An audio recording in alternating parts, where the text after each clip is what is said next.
Hello, Farrah Peterson. We are talking about future of counseling, and then we're also wrapping up week 8, which it's been a pleasure. Thank you, everyone. I've loved our discussions, and I've chatted with some of you in private, and I really appreciate our talks. We are talking about contributing to the growth of the counseling field, and I love this question because I probably could talk about it for an hour. Everything interests me and everything I'd like to get into and I want to do, but I can't. So I'm trying to focus and I'm trying to really narrow things down into the things I've learned in this course and how it is going to catapult me into this counseling field and what I want to do. When I came into the counseling field, I knew that neuroscience and neurobiology was something that I just loved. And through this course and some other courses, it solidified that where that's a field I really want to go into.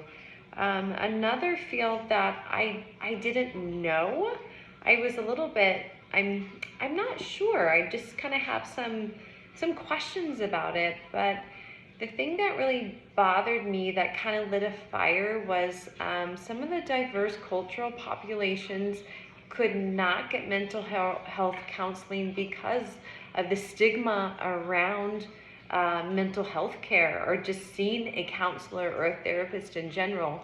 So it really made me angry that this was happening, where there's different pockets of populations where they're just not able to get the mental health care that they need. So I don't know what that entails, but that's just something that I thought about.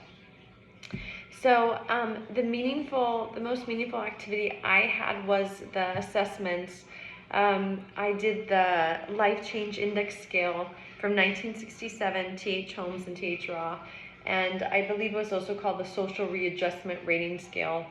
I did that scale and it kind of blew me away that I scored so high. And then it helped me to take a pause and a break to see what this last year personally for me has been like.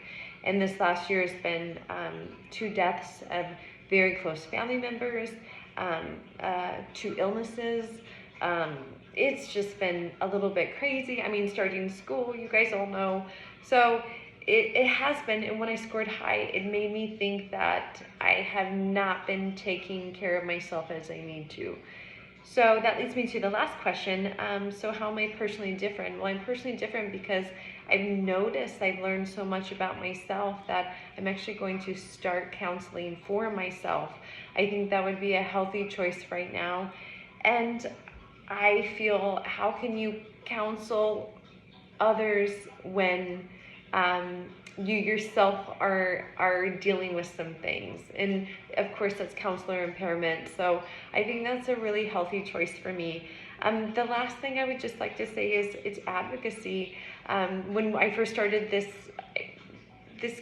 education, it was, a lot of people would ask me, so you're studying psychology, that's great. And I would just brush it off. I'd say yeah, or they're like, oh, you're doing your master's in social work. Yeah, whatever. But now when someone asks me that, I'm a true advocate for this field, where I actually say, no, this is what a social worker does. This is what a psychologist does. This is what a therapist does, and it's way different than counseling. And I'm able to describe all of these different levels or all of these different professions that I really didn't think about in the beginning. So I feel like my advocacy started there. I don't know where it will end, but I'm very passionate about the counseling field, and I just love people. I love it. I just could talk about this forever. So I will stop.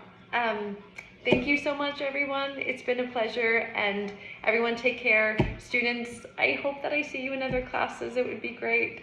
Bye.